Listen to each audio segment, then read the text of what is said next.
আরে হারামজাদা, তুই ক্ষমতায় আসুস 30 দিন, তুই 90 দিনের কি বিচার করবি বেটা? ফাজলামি করো। 90 দিনের কথা বলে আগামী 30 কার্য দিবসের মধ্যে দ্রুত বিচারিক ট্রাইব্যুনালের মধ্য দিয়ে আন্তর্জাতিক গোয়েন্দা সংস্থার যারা পেশাদারী এবং নির্ভরযোগ্য তাদের মধ্য দিয়ে শরীফ ওসমান হাদির খুনের সাথে যারা জড়িত রয়েছে তাদেরকে গ্রেফতার করে আগামী 30 কার্য দিবসের মধ্যে বিচার নিশ্চিত করতে হবে। কোনো হাঙ্কি বাঙ্কি চলবে না। রক্তের বদলা রক্তই হয়, রক্তের বদলা কখনো সুশীলতা হয় না। রক্তের বদলা আজকে শহীদ ওসমান হাদিকে যারা হত্যাযজ্ঞ করে তুলেছে, যারা শহীদ ওসমান হাদিকে কিভাবে হত্যা করা যায় সেই পরিকল্পনা দেশে বসে করেছে, তাদের সাথে আর কোনো সুশীলতা মারাবো না আমরা। তাদেরকে এই বাংলাদেশের মাটিতেই তাদের জানাজা এবং দাফনের ব্যবস্থা করব আমরা। যারা আমাদের জীবনকে জাহান্নাম বানাতে চায়, আমরা শাহাদাতের মধ্য দিয়ে তাদের জীবনকে জাহান্নাম বানিয়ে দিব। আমরা শহীদ ওসমান হাদির রক্তের সাথে কোন ধরনের বেঈমানি সহ্য করব না। প্রিয় ভাইয়েরা, শহীদ ওসমান হাদি আপনাদেরকে বারবার একটা কথা বলতো যে আমি 5 বছরের জন্য বাংলাদেশের রাজনীতি করতে আসি নাই, আমি বাংলাদেশের রাজনীতি পরিবর্তন করার জন্য এসেছি।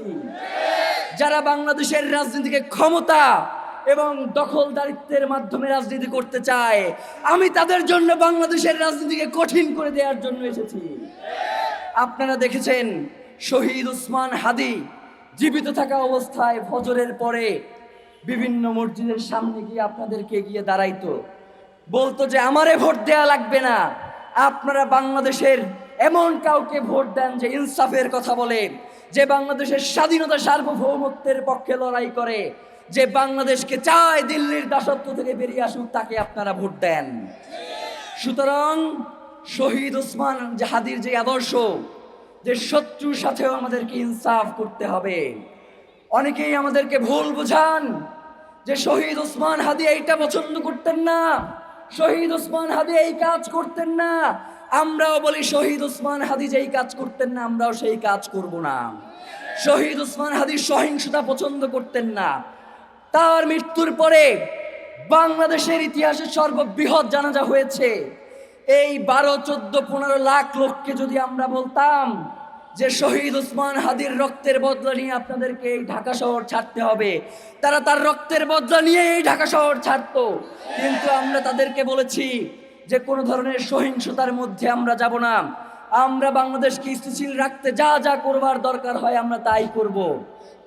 কিন্তু আমরা দেখতে পাচ্ছি যে বাংলাদেশে সুশীলতার নামে বাংলাদেশে কিছু গোষ্ঠী যারা নির্ধারিত লোকদের নিয়ে বিভিন্ন জায়গায় স্যাবোটেজ করে শহীদ ওসমান হাদির যেই লড়াই, তার যেই সাংস্কৃতিক লড়াই, তার যে ইনসাফ কায়েমের লড়াই, সেটাকে লঘু করবার জন্য বিভিন্ন জায়গায় স্যাবোটেজ করা হয়েছে।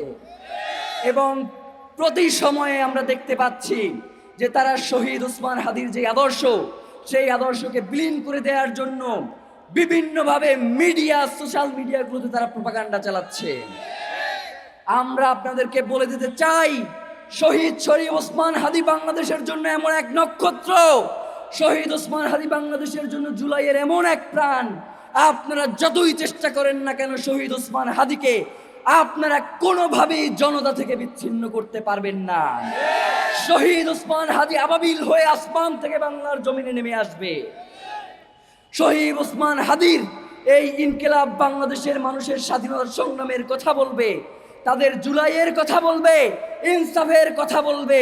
এই যে মায়া, আমার মা এবং বোনেরা, শহীদ ওসমান হাদির মা এবং বোনেরা এই পেছনে এসে দাঁড়িয়েছে, তারা আমাদেরকে বলছে যে আমাদের সন্তানদেরকেও যদি এর জন্য রক্ত দিতে হয়, আমরা তার জন্যই এখানে এসে দাঁড়িয়েছি।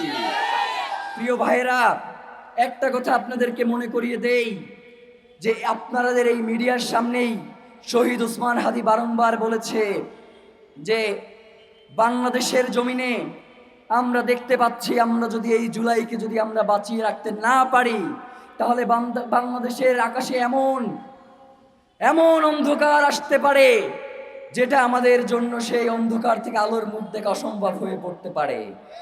প্রিয় ভাইয়েরা, শহীদ ওসমান হাদি রক্ত দিয়েছেন, আল্লাহ তাকে শাহাদাত কবুল করেছেন। আমরা আশা রাখছি আল্লাহ যদি আমাদেরকেও শাহাদাত কবুল করে, তবুও বাংলার জমিনে ইনসাফ লড়াইয়ের এই লড়াই আপনারা চালিয়ে যাবেন, আপনারা বাংলার জমিনে ইনসাফ কায়েম করেই ছাড়বেন ইনশাআল্লাহ। আজকে আমরা এখানে সকলে দাঁড়িয়েছি একটা শপথ পড়বার উদ্দেশ্যে। আমরা প্রতিনিয়তই শপথ পড়ি এবং ভুলে যাই। মাহমুদুর রহমান একটা কথা প্রায়ই বলেন যে বাংলাদেশের মানুষ, এই বাঙালি মুসলমান বারংবার রক্ত দেয় এবং এরপরে ভুলে যায়, তার আর মনে থাকে না। আমাদেরকে আর ভুলে গেলে চলবে না। শহীদ ওসমান হাদিরা যদি এই রক্ত দিয়ে বাংলার জমিনে ইনসাফ কায়েম করতে না পারে, তারা যদি দিল্লির তাবেদারির কাছে মাথা নত করে, তাহলে বাংলাদেশের স্বাধীনতা সার্বভৌমত্বকে টিকিয়ে রাখা যাবে না। আপনাদের সবাইকে সেই গোলামীর জিঞ্জির পরে বসে থাকতে হবে। আমরা চাই শুধুমাত্র ইনকিলাব মঞ্চ নয়, শহীদ ওসমান হাদির মাথায় গুলিবিদ্ধ করে শুধু শহীদ ওসমান হাদিকেই হত্যা করা হয় নাই, তারা বাংলাদেশের মাথায় গুলি চালিয়েছে, তারা বাংলাদেশের মস্তিষ্ককে নাই করে দিতে চেয়েছে। বাংলাদেশ জুলাই পরবর্তী যেই মাথা উঁচু করে দাঁড়িয়েছে, তারা সেটাকে নস্যাৎ করে দিতে চায়। তারা কোনোভাবেই চায় না যে বাংলাদেশের সার্বভৌমত্ব বিশ্বের বুকে মাথা উঁচু করে দাঁড়াক, যার জন্য তারা আপ্রাণ চেষ্টা করে যাচ্ছে। আমরা এও জানছি যে তারা আমাদের ভাইদেরকে হত্যার জন্য এখনো বিভিন্নভাবে প্রচেষ্টা করে যাচ্ছে। আমি আপনাদেরকে জানিয়ে রাখি যে কোনোভাবেই শহীদ ওসমান হাদি কেন, আমাদের প্রত্যেককেও যদি মেরে ফেলা হয়, তবুও বাংলার জমিনে একজন যদি জীবিত থাকে, সেও ইনসাফ কায়েমের জন্য এই লড়াই চালিয়ে যাবে। ভাইরা, অনেক কথা বলতে মন চায়। আমাদেরকে বিভিন্ন জায়গা থেকে বলা হয়, ভাইরা আপনারা কঠোর আন্দোলন কইরেন না, তাহলে সরকার পইরা যাইতে পারে। আমাদের এই কঠোর আন্দোলনের কারণে যদি সরকার পইরা যায়, তাহলে তো সরকার ঠিকই নাই, সে তো পইরা যাওয়াই উচিত। সরকারের যদি এই সামান্য আমাদের এই বক্তব্যই যদি সহ্য না হয়, তারা যদি এই ছোট্ট অল্প পরিসরের মানুষগুলোকেই মনে করে তারা হুমকি, যেই মানুষগুলো বাংলাদেশের স্বাধীনতা সার্বভৌমত্বকে টিকিয়ে রাখতে চায়, তাদেরকে যদি তারা হুমকি মনে করে, তাহলে আমরা মনে করছি যারা এখন সরকারে রয়েছে তারা বাংলাদেশের স্বাধীনতা সার্বভৌমত্বের শত্রু, তারা বাংলাদেশের ইনসাফ কায়েমের শত্রু, তারা বাংলাদেশের স্থিতিশীলতার শত্রু। সুতরাং আমরা ইনকিলাব মঞ্চ আপনাদেরকে জানিয়ে দিতে চাই, আমরা গতকালকে আপনাদের মাধ্যমে 3 দফা ঘোষণা করেছি। এখন পর্যন্ত আমাদের কাছে এর কোনো সুনির্দিষ্ট ব্যাখ্যা এসে উপস্থিত হয় নাই। 90 দিনের কথা বলা হয়। আরে হারামজাদা, তুই ক্ষমতায় আসো 30 দিন, তুই 90 দিনের কি বিচার করবি বেটা? ফাজলামি করো। 90 দিনের কথা বলে আগামী 30 কার্য দিবসের মধ্যে দ্রুত বিচারিক ট্রাইব্যুনালের মধ্য দিয়ে আন্তর্জাতিক গোয়েন্দা সংস্থার যারা পেশাদারী এবং নির্ভরযোগ্য, তাদের মধ্য দিয়ে শরীফ ওসমান হাদির খুনের সাথে যারা জড়িত রয়েছে, তাদেরকে গ্রেফতার করে আগামী 30 কার্য দিবসের মধ্যে বিচার নিশ্চিত করতে হবে। কোনো হাঙ্কি বাঙ্কি চলবে না। প্রিয় ভাইয়েরা, আমরা বলেছি, আমাদেরকে এখনো বিভিন্ন মাধ্যম থেকে জানানো হয় যে শহীদ ওসমান হাদিকে যারা হত্যা করেছে তারা এই দেশেই রয়েছে, এবং আমাদেরকে বলা হচ্ছে যে 25 তারিখে তো সকলে জনাব তারেক রহমান দেশে আসবেন, তার জন্য জনগণ উতলা হয়ে থাকবেন। এই সময়ে এই সন্ত্রাসীদেরকে বাহিরে পাঠানোর একটা প্রক্রিয়া চলছে। আমরা বাংলাদেশের জনগণকে সাথে নিয়ে বলতে চাই, জনাব তারেক রহমান আসবেন, এর জন্য আমরা ইনকিলাব মঞ্চ 25 তারিখে কোনো প্রোগ্রাম রাখি নাই, এবং আমরা মনে করছি যে জনাব তারেক রহমান দেশে ফিরে আমাদের এই আন্দোলনের সাথে তিনিও একত্রতা পোষণ করবেন, এবং জনাব তারেক রহমান যথেষ্ট বুদ্ধিসম্পন্ন, প্রজ্ঞামান এবং দেশপ্রেমিক মানুষ বলেই আমরা মনে করছি। সুতরাং তিনি বাংলাদেশের স্বাধীনতার সার্বভৌমত্ব বিনষ্ট হয়, বাংলাদেশ ইনসাফ কায়েমের যেই লড়াই সেটা বাধাগ্রস্ত হয়, দেশপ্রেমিক তারেক রহমান এই ধরনের কোনো সিদ্ধান্ত নেবেন না।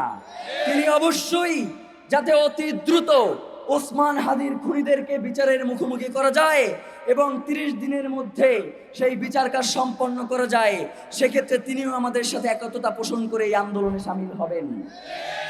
প্রিয় ভাইয়েরা, আমরা ইনকিলাব মঞ্চ আপনাদেরকে সর্বশেষ যেই কথাটা বলতে চাই, আগামী 30 দিনের মধ্যে শহীদ ওসমান হাদিকে যারা খুন করেছে, আমরা মনে করছি তাকে যেই গুলিটা করা হয়েছে, এই খুনি চক্রের সব থেকে ছোট গুরুত্বপূর্ণ ব্যক্তি হচ্ছে যে গুলিটা করেছে। সব থেকে বড় রাঘব বোয়ালদেরকে আড়াল করবার জন্যই তাকে এখন পর্যন্ত জনসম্মুখে আনা হয় নাই। এই রাঘব বোয়াল কারা আমরা জানি, আমরা বোঝার চেষ্টা করছি। যদি এই রাঘব বোয়ালদেরকে জনতার সম্মুখে না আনা হয়, যদি এই রাঘব বোয়ালদেরকে কোনোভাবে আড়াল করবার চেষ্টা করা হয়, বাংলার জনগণ যদি তখন রাজপথে নেমে আসে, আপনাদের সেই সামর্থ্য নাই এই জনগণকে আপনারা কোনোভাবেই ঘরে ফিরিয়ে নিয়ে যাবেন। এই জনতা একবার রাস্তায় নামলে জুলাই হয়, এই জনগণ একবার রাস্তায় নামলে বাংলাদেশের স্বাধীনতা সার্বভৌমত্ব টিকে যায়। সুতরাং যারা স্বাধীনতা সার্বভৌমত্বকে বিনষ্ট করতে চান, আপনাদেরকে আমরা হুঁশিয়ারি করে বলতে চাই, বাংলার জনগণ আমাদের শুধু অপেক্ষায় রয়েছে যে আমরা কি কর্মসূচি ঘোষণা করব। আগামী 25 তারিখের পরে আমরা বাংলাদেশের লাগাতার কর্মসূচি ঘোষণা করব এবং সারা দেশে সেই কর্মসূচি বাস্তবায়িত হবে। বাংলাদেশকে ওসমান হাদির খুনিদের গ্রেফতার করে না পারা পর্যন্ত বাংলাদেশে আমাদের এই লড়াই চলমান থাকবে। আমরা যদি মরেও যাই, আপনারা এই লড়াই চালিয়ে যেতে প্রস্তুত আছেন না? সুতরাং আমাদের প্রধান দাবি হচ্ছে শহীদ ওসমান হাদির হত্যার সাথে যারা জড়িত রয়েছে সকল কুশীলবদেরকে দ্রুত আইনের আওতায় নিয়ে আসা, সিভিল মিলিটারি ইন্টেলিজেন্সের মধ্যে ঘাপটি মেরে বসে থাকা আওয়ামী সন্ত্রাসীদেরকে দ্রুত চিহ্নিত বিচারের মুখোমুখি করা। প্রিয় ভাইয়েরা, বাংলাদেশ খুব কঠিন পরিস্থিতির মধ্য দিয়ে যাচ্ছে। বাংলাদেশ খুব কঠিন পরিস্থিতির মধ্য দিয়ে যাচ্ছে। আমরা সবাই মিলে যদি এই কঠিন পরিস্থিতি মোকাবেলা করতে না পারি, তাহলে যেই জুলাই আমাদেরকে আশার আলো দেখিয়েছিল, সেই আশার আলো নিভেও যেতে পারে। আমরা কি সেটা হতে দিব? আমাদের 1400 ভাই এবং বোনের রক্ত এই রাজপথে লেগে আছে। এই রাজপথে আমাদের দেশপ্রেমিক সেনা অফিসারদের রক্ত লেগে আছে। এই রাজপথে শাপলার শহীদদের রক্ত লেগে আছে। এই রাজপথে শহীদ ওসমান হাদির রক্ত লেগে আছে। এই রক্তের সাথে বাংলার জনগণ বেইনসাফি করতে পারে না, আমরা বিশ্বাস করি না। সুতরাং আমরা এখন আজকের প্রোগ্রামে যেই শপথ আপনাদের সবাইকে নিয়ে পাঠ করতে চাই,